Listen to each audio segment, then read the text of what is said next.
because I don't know too much like right. It's only a question and comment, right? Yeah, what I want to ask is South African people. Eh? Why you South African people, you only saying that black people they must go. Eh? Yet white people, there are a lot of people, illegal white people in South Africa. Like they bring their relationship from other countries. You understand? But they're not following those people to ask if they documented or are not documented. They're only going to black people. Black people. Yet we are Africans. Why are they doing that? My comment is, they have to know South Africa, you South African people, you have to know that money goes around like that. We exchanging money every day. You understand? I can buy something from someone, or I can get salary from someone. That salary I'm gonna share to someone. I'm gonna buy something from ShopRite. We exchanging money every day. You understand? Or I'm gonna buy something from Spaza. That Spaza shop, they're gonna take that money to buy from ShopRite. We exchanging every day that money. So now in Africa, especially because we are in South Africa now, especially in South Africa, you understand? Leave about Africa now, especially in South Africa. Nizolamba nina. Because why you gonna be suffered? Because we exchanging money. Once we exchange money, I must stand batolai mali from us. Taxi drivers, they get money from us. Bazolamba bon. And the Amaspaza shop, they're getting money from us. You understand? Even the government, they're getting money from us. Once we going, Malawi they're going, Nigeria they're going, Egypt or Somalia they're going. Where they get money? How are we going to exchange money in South Africa? Nothing. You have to know that your economy is going to go down.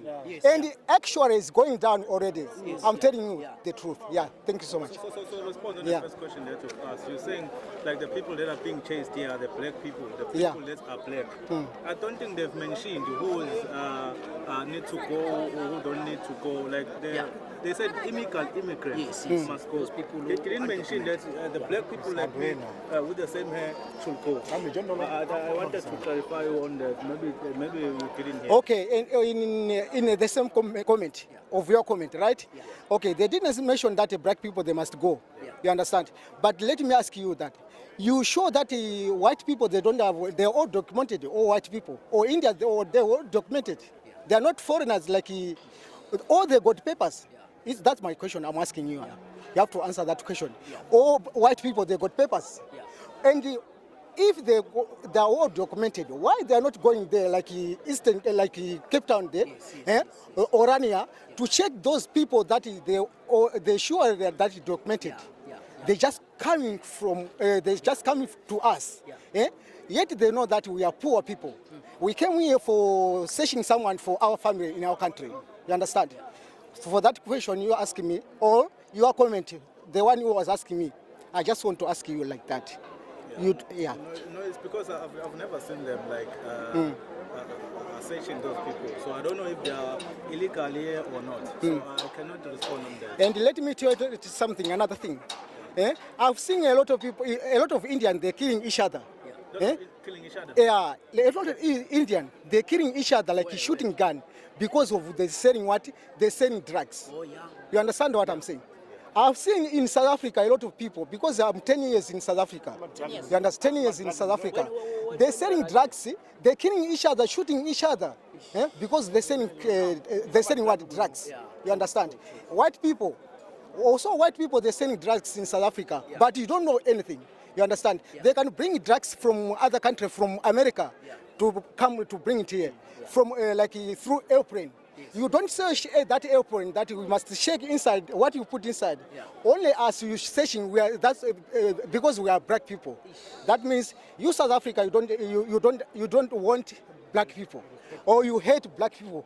Simply you hate black people. So I think the drug matter, like I think it doesn't affect you as Malawians, because like you are known as like people who are but overseas men, who are working very hard. No. I think Let's touch the place where you said like you are exchanging money here because the people from spaza shops are buying from ShopRite and stuff. There's this thing that has been trending here on social media saying these people they make their own things. They make their grandpas.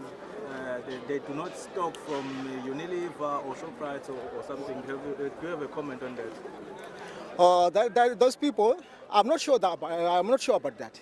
Yeah, because and what I'm wondering is what only they can say that they're selling like expired things like that, but they're still buying from those shops. Why they're still buying from those shops? Yet they know that everything they're making all.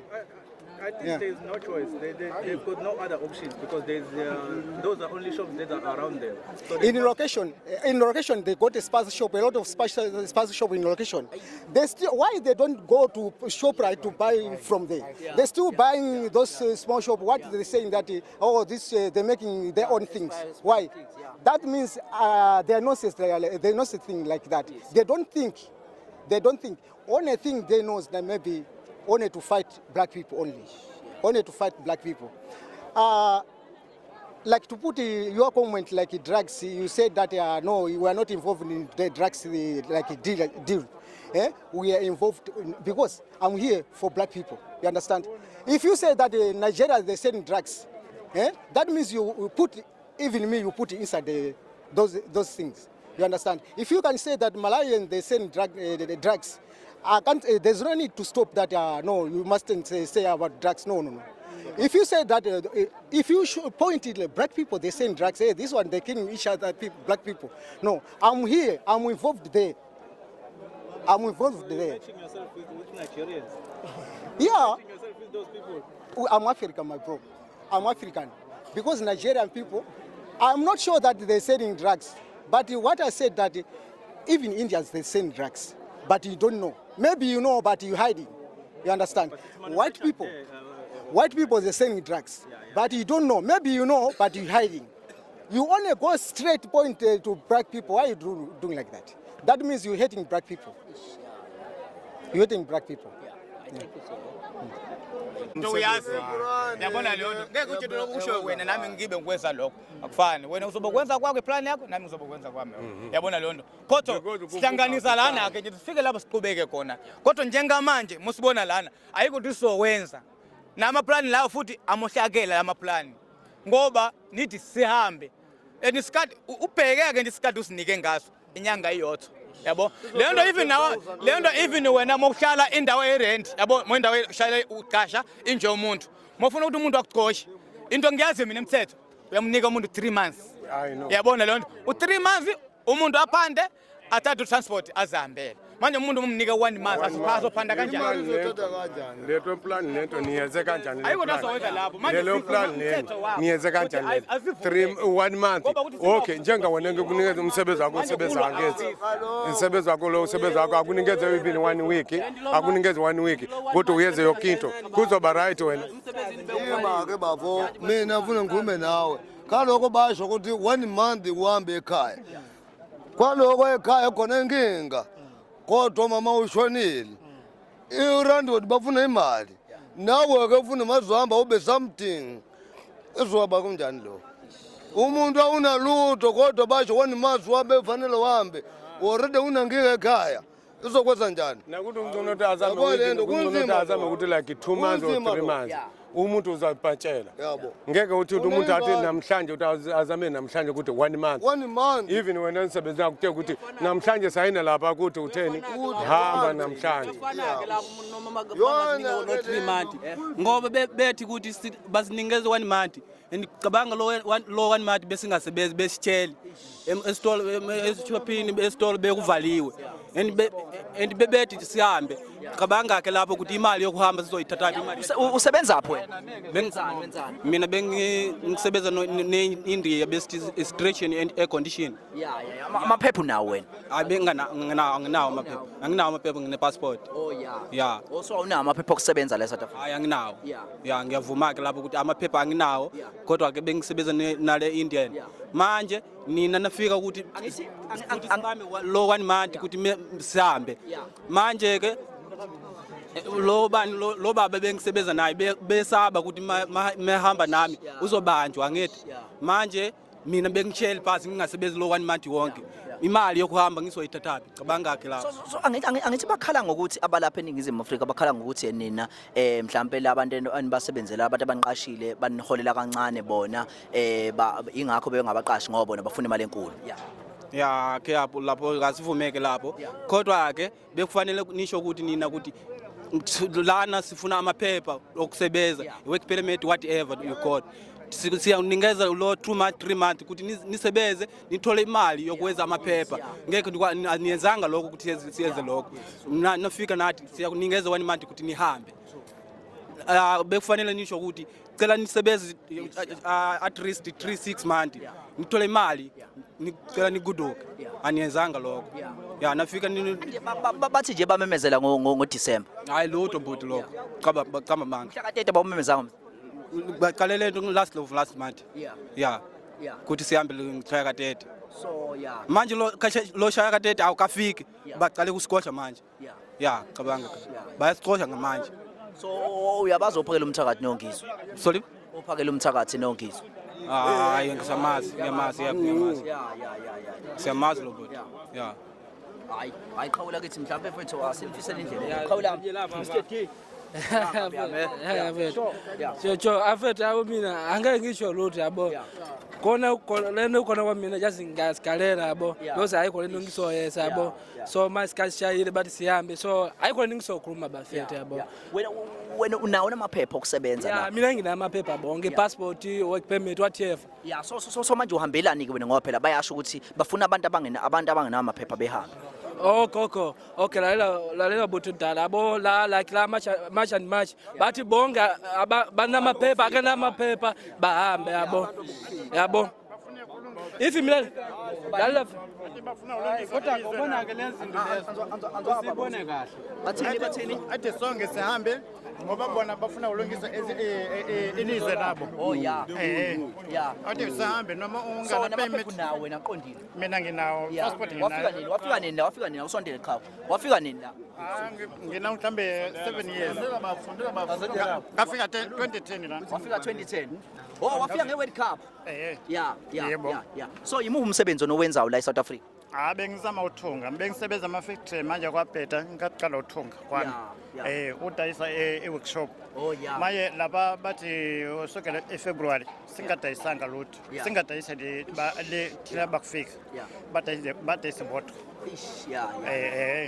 wena wake wahlukumezeka kodwa ngendaba yamamashi mhlawumbe nalapho ohlala ngakhona lapho osebenza khona kuphi lapho osebenza khona lapho ohlala khona wahlukumezeka mhlawumbe uhlukumezwa abantu abamasha noma bebafika njalo laba besebenzela Victoria Street Vibra Chambers 312 bethini hayi bathi sihambe sometimes bafike then bathi unamaphepha othi anginayo inkinga bawuthi unayo athi asibale lutho sibona ukuthi wena wafika nihambe nje unamaphepha nihambe sifuna ulungisa lizwe lethu basho kanjalo angithi bakhala ngokuthi nina nishipile bona bayabiza isichipile sometimes sekwenzeka nenkinga uthi angithi sibona ukuthi thina sabona ukuthi lana thina ekhaya ukuthi asinalutho masingasebenzanga masingasebenzanga masingasebenzanga inkinga yonke indawo ibheka imali sifuna uhamba noma uthenga ukudla ugqoka ulungise yonke into nerent yakhona manje sibona ukuthi masihlele nje unqonde sithathe lokho okuncane so ingane unawe la South Africa la anginayo awunaso ingane indaba uhlala isikhathi singaka ngina umuntu kwenza nje kubamba isikhathi nje kuphela okwenza kubamba isikhathi banjani uthanda imali mapha amanakhujana wabambana amazulu noma yini amazulu uyazi nje amazulu wabambana namazulu athandana amazulu ngabe ngathandana nawo nabanye nje ngathandana nawo base Eastern Cape so banjani uthanda imali base Eastern Cape hayi angithi umuntu bawukusiza nawe ucabangele ngomsize hayi uthi uthanda imali Oh yeah, nawe suke kusiza nawe ngokuthi akwenzise yabona ke nawe bese uyamsiza. abona imoto ihamba nepetrol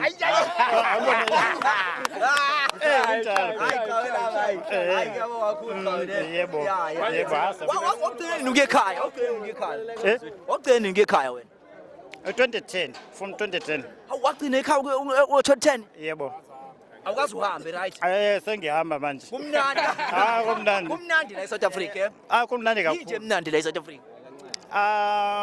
yonke into yonke into i-right just ukuthi abantu akafane kodwa oqiniso abantu balana ba-right kakhulu ngoba angeke sihlale isikhathi singaka uma kuthi kunankinga kwenzeka ukuthi okay lokho kwenzekile kanje kodwa eqiniso lithi nina ni-right nisiphathe kahle Qhawe uyahamba qhawe isithuthuthu. Mfethu yabo. Hawu wathi Isithuthuthu bekuyesakho nesithuthuthu. sithuthu mina ngiyasilenda mfethu yabo. Yeah. So uyashiya njengamanje. Ngizochiya because ayikho lento ngisoyesa mfethu. Uzoshiya kuba. Umunika sithuthu. Ubani? Umunika sithuthu. Umnikazi. Umnikazi. Wena ubusebenzela umuntu. Ngimsebenzisa umuntu. Noma usebenzela umuntu noma umuntu. Ngiyasilenda nje yabo. Umuntu unyama like nina yabo. Umzulu naye yabo. Usebenzela umzulu wena. Ngisebenzisa umzulu yabo. So bengakuhluphi yini ukuthi indoda phela hamba ndoda idate ziyashaya. Angichuphe umuntu ulight futhi angichuphe lo fana yabo ulight kakhulu yabo. Because yabo futhi mina nginamaphepha onke yabo akho umuntu uzongichupa mina yabo if le nama metropolis angachuphe abantu ngisaba mina la abantu like nina yabo base simbe imjeleni yabo maybe usongisa something lento ngisaba phela yabo so umuyo deliver bebengakuhluphi umuntu hayi bangachuphe bathi khona abanye yabo mase ngiyabona like abantu banyama like nina bangajabula yabo so lento ngisaba yabo izinto mfethu singavani izinto ubona ngayo usebenza naye mfethu luphi lo lo usebenza naye ngisebenza abantu abaningi emsadini so angimazi ubani igama lakhe lo yabo yebo kodwa ke mina izinto ngibona ngayo phakele mthakathi nongizwe le indaba yamasipala ayihlangane nathi thina singene ngendaba yamasipala madoda bona kuba bawanika abantu babo nje imizi yabo ukuthi bahlala khona lapha emndondolo bakhe ngawo thina kufanele bona bese bawakhe inye indawo basho la ayikho umuntu futhi omunye uzohlala khona kufanele athinikeze thina sirende lapha kuba siyarenda asimpuce umuntu umuzi before yena usiphumele yena yedwa phela kuba indaba yamasipala ahlangane nathi thina sihlangane n'indaba bathi khohlwa lana sibuyele semakhaya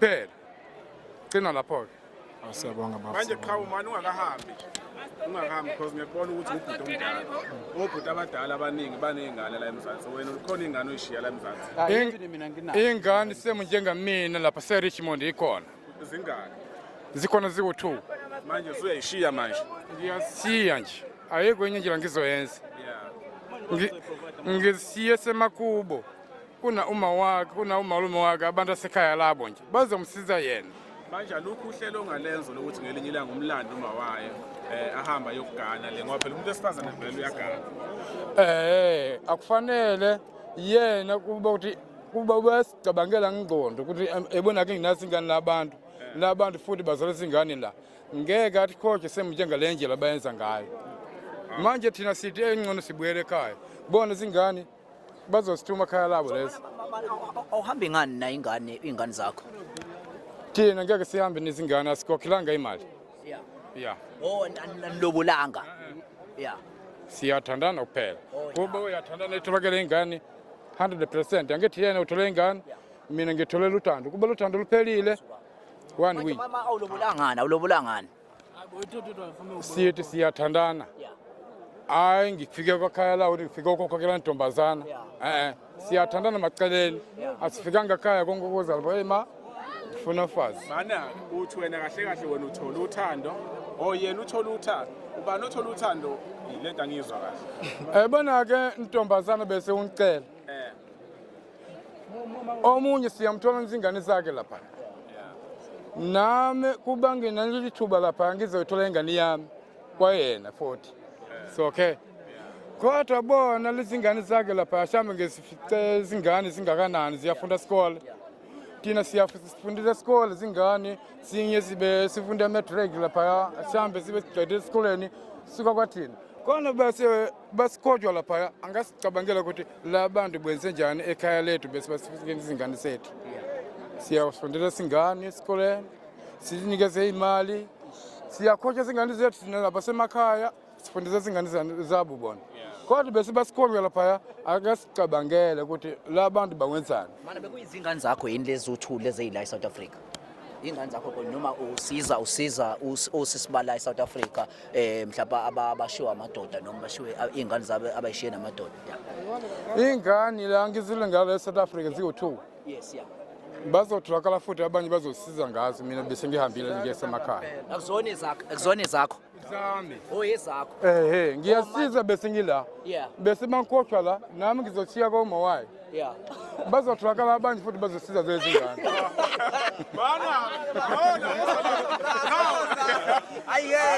ayinonile iqhaweleli ayisuka ayinonile unayo amaphepha noma unayo amaphepha uhlala unganayo amaphepha ukugodoka le mtoto wala akusavuma umuntu ukuthi awunayo amaphepha ukuthi umuntu anginayo amaphepha ahlale la mfethu mina ngikhuluma something kokuqala wena umuntu omnyama mina umuntu omnyama yes yeah kokuqala lo Africans yes Africans yeah yangizwa ubona abantu la ikhaya lethu ikhona izinto soyenza into yakhe iyodwa kulima yeah ayikho ini la bantu babuyila la usobuyila liso labo bana indawo solima yangizwa kodwa la wenda umuntu omnyama wala South Africa citizen for South Africa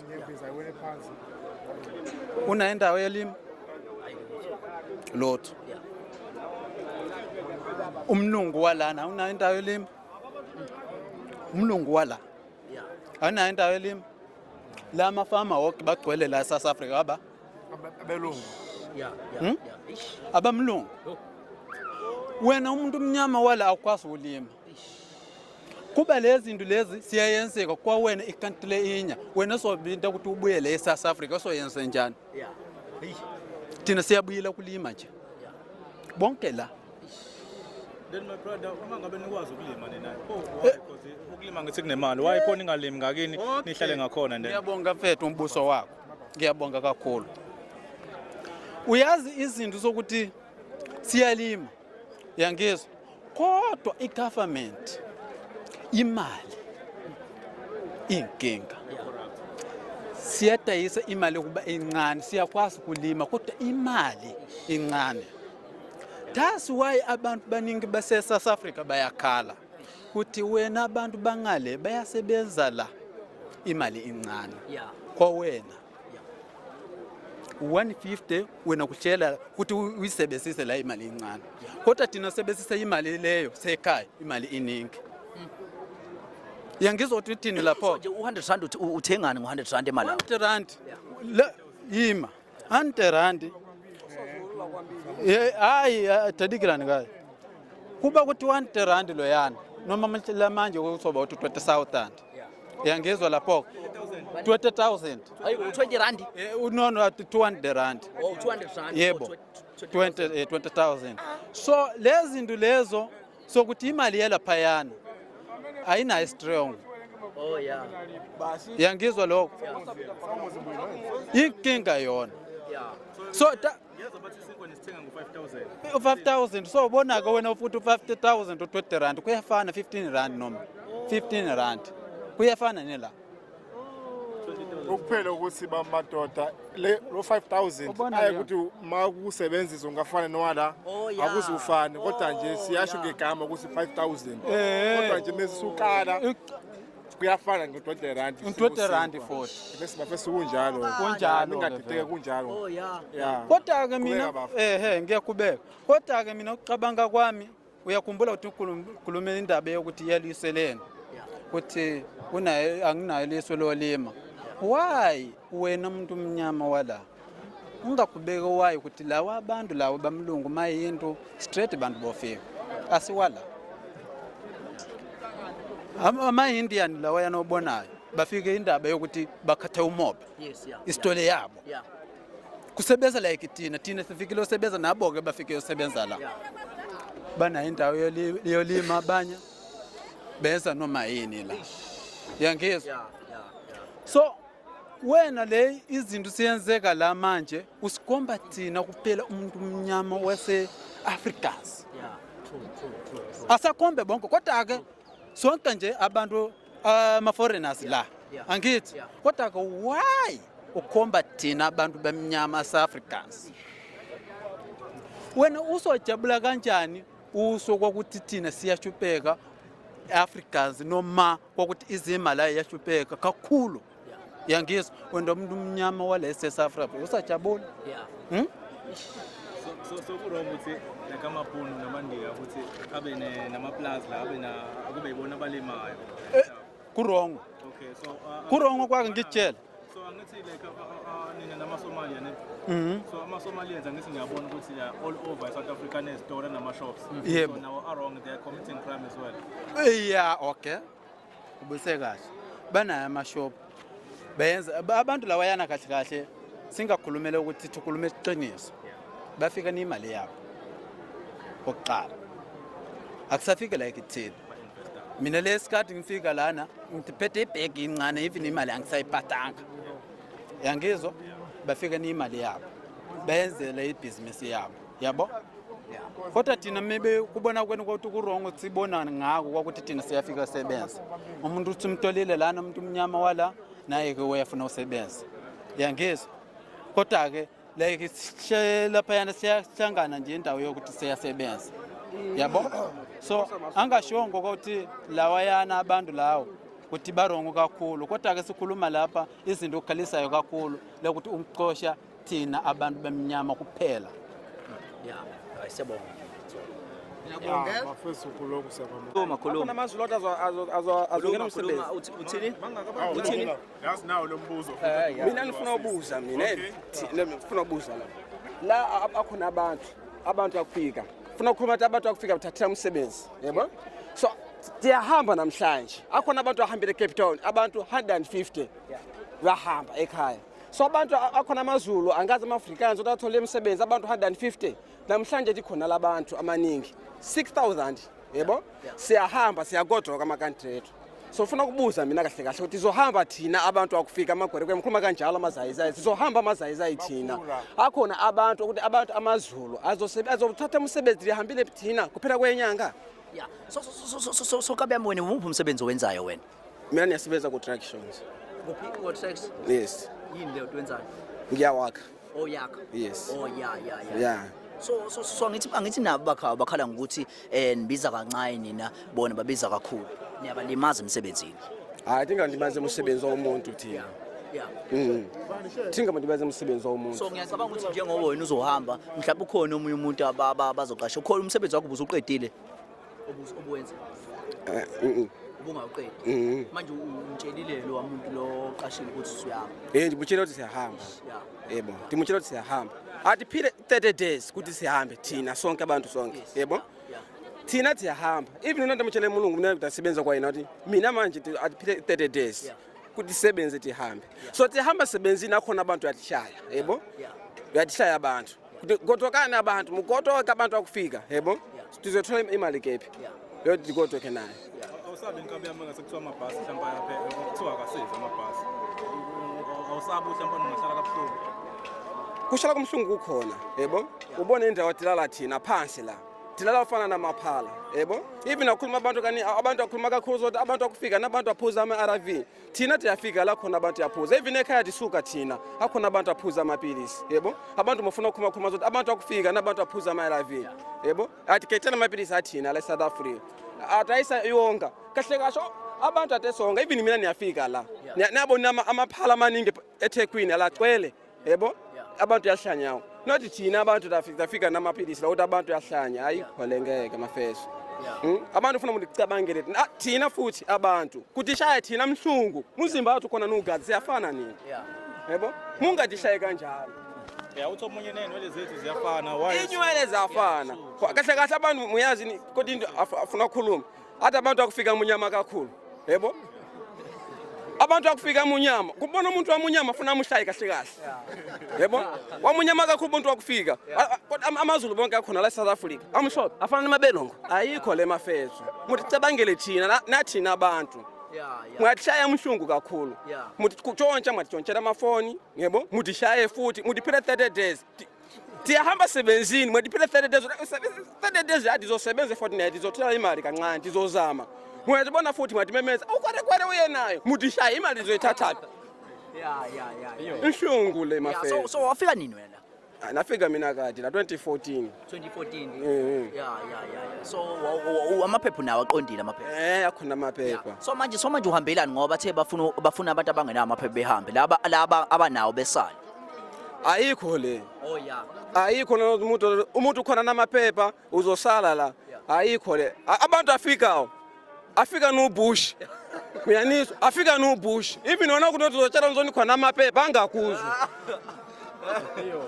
afika no bush so umuntu afika umuntu no bush uzothini yebo bona abantu la akhona abantu amaningi la cwela abantu amaningi la abantu angazi ukuthi ngingakhuluma ukuthi ngithini lento le yini lekuphatha kabi baba wami sondela cha ungaba mina ngiphatha kambe ukuthi fethu ngoba ubona la eSouth Africa kunenkinga kakhulu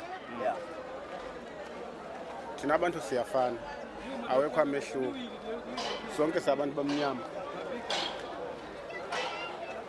nje ngicela ubheke nje indlela abantu bayiyona la le ndawo yonke leyo andasazi ukuthi singathini bazothini labantu uhulumeni waseSouth Africa ngasize lutho ngisho nabangaphandle la abanikazi balabantu abasize lutho ngoba kugcwele la eSouth Africa ngoba kugcwele nje la epark kanje Sichazele baba Muthi like iprocess yokungena kwemvele la njengoba kukhona amabhoda bathi kuyaskenwa kunama imshini kunezinja like ungasichazela ukuthi nina nidlule kanjani each every border when we passing there's a kunomthetho yes awudlule nje umuntu ukhiphe passport yakho uhamba uyofa ungene laphana but before uye laphana bayakusikana vele bakusikane nalo imoto bahamba kuyo bayasearcha baskine bafake izinja zabo emotweni yabo cheka yonke leyo nto so bonke abantu most balana nje okay yes bakhona la bathi bangena ngokomthetho singavuma but most yabantu banawo ama passport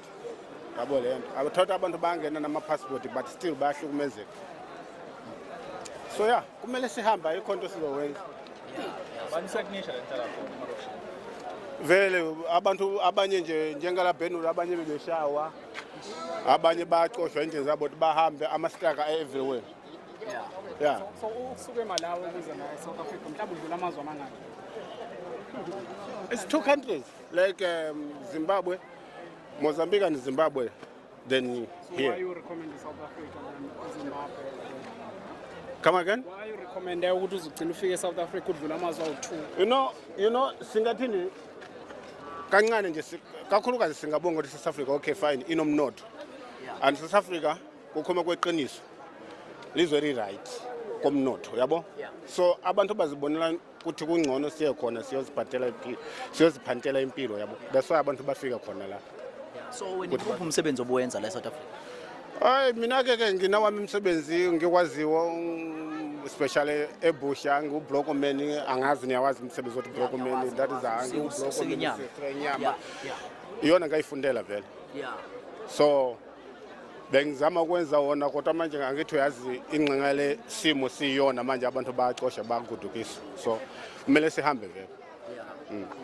I think yona issue baba ekumele ndile nawo lapha because abo manje amanye kwasenihamba kanje yabo angeni vele nihlale like why ningafike lapha nilisane negovernment ukuthi mfethu imake lento yenzekayo lana ukuthi inkinga siyibonayo lana asikho sidingo sokuthi abantu balusane negovernment ngoba labantu fethu bazenzela zabo izinto singabavotela sibafake khona kodwa end of the day nama bahleli lapha abadla kamnandi bayakhohle indaba yabantu it's everywhere corruption every country there's a corruption There's no better country now we can say.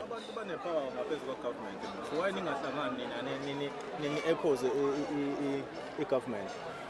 It's not easy now. It's not easy. Ngasho ukuthi ke kungcono nina ke lana niyakwazi ukuziwenzela niwenze lento niyenzayo ngoba niyenza nje ukuhlukumezeka abantu kanjena yabo, but amanye amazwe le freedom ayikho ukuthi angikwazi ukuhlukumeza abantu ngaphandle kohulumeni uthatha action yabo. Amanye amazwe obviously bazobiza amaphoyisa or amasoja basebenze leyo nto le, but lana hani na freedom guys shame. So amaphoyisa anisizile for univikela la mhlawumbe nalapha enhlala kukhoma kweqiniso kunezindawo abantu kunamaphoyisa akhona, but most bancinela abantu bajoyina labantu laba bacosha abantu endlini zabo. Amaphoyisa join abantu laba. Yeah. Ngoba siyayibona all over ku internet abantu bayashawa amaphoyisa bakhona and bayikhona la example la town noma bathola umuntu bamshaya nje angawenzanga kwanto ngoba umuntu angaphandle usukapi wena ubani yepha amaphepha uyashawa nje umuntu ungawenzanga kwanto, so iyafana nje leso abantu kumele ahambe yabo. Buza kabiyama guys thina ke lento sikhalela Africa ngoba Africa ndi iyodwa phela ukuthi sahlukanisa la belungu namanje singathi angazi singathini, but la belungu ibona bahlukanisile thina abantu. But uyayisupport iBafana Bafana South Africa njengoba iyodlala le phesheya? Is African, is a black people like me, I have to support them. Yeah. Right? Yeah. So yeah, anyway. Yeah, ngiyabafisela ukuthi bawine. Ngisho noma basizonda bobhoti babo but ke basuka la kithi African. Yeah. Abantu bakhala ngemisebenzi ukuthi nibathathele imisebenzi wona ake. Mfethu mamela lapho ke South Africa. Yes. Bese kuqhamuka umuntu wangaphandle then obhodi bakho besebenzi umuntu othatha umsebenzi umuntu wangaphandle. Wona ungathini? Mina ke lento ngizotshela yona guys, akekho umuntu wangaphandle uthathe umsebenzi la eSouth Africa. Oh yeah.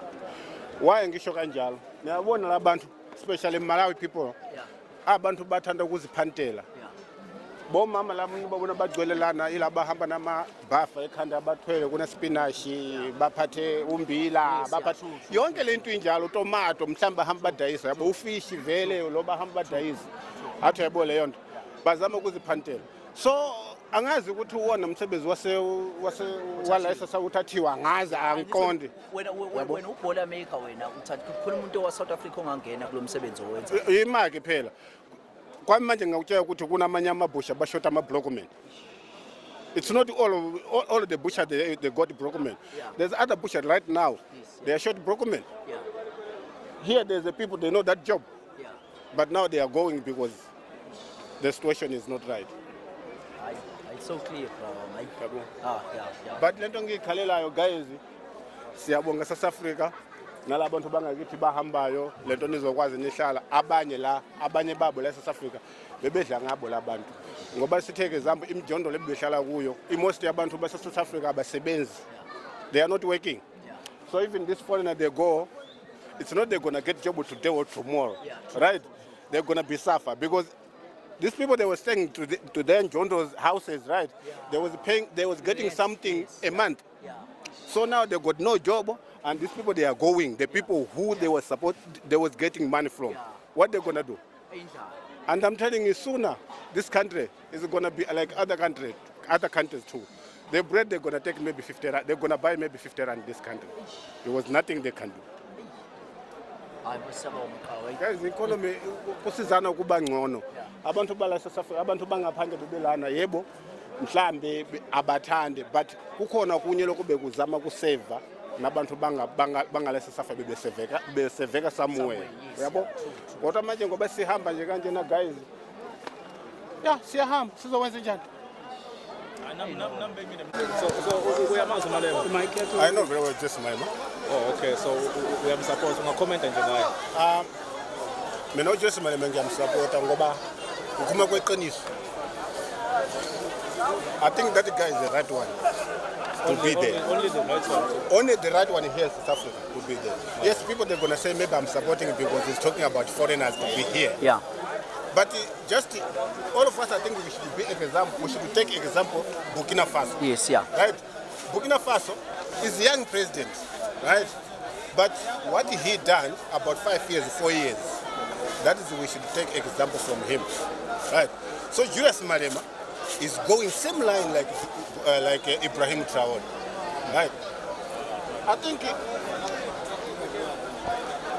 the main thing here, if Africa to come one, is gonna be better ideas, because I'm telling you now, you can't fight any foreigners this country if Africa to be one. The problem mostly these people they are coming here, you saw these people they are coming here. To be honest, South African money is better than other countries, right? So when they're working here, getting that little money, it's better, right?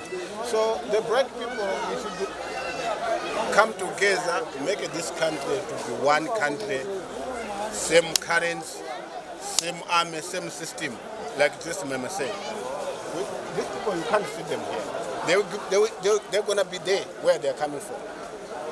So, I don't know, but I love Julius Malema ideas. That guy, if it was like from my country, I was the one to be first to vote him.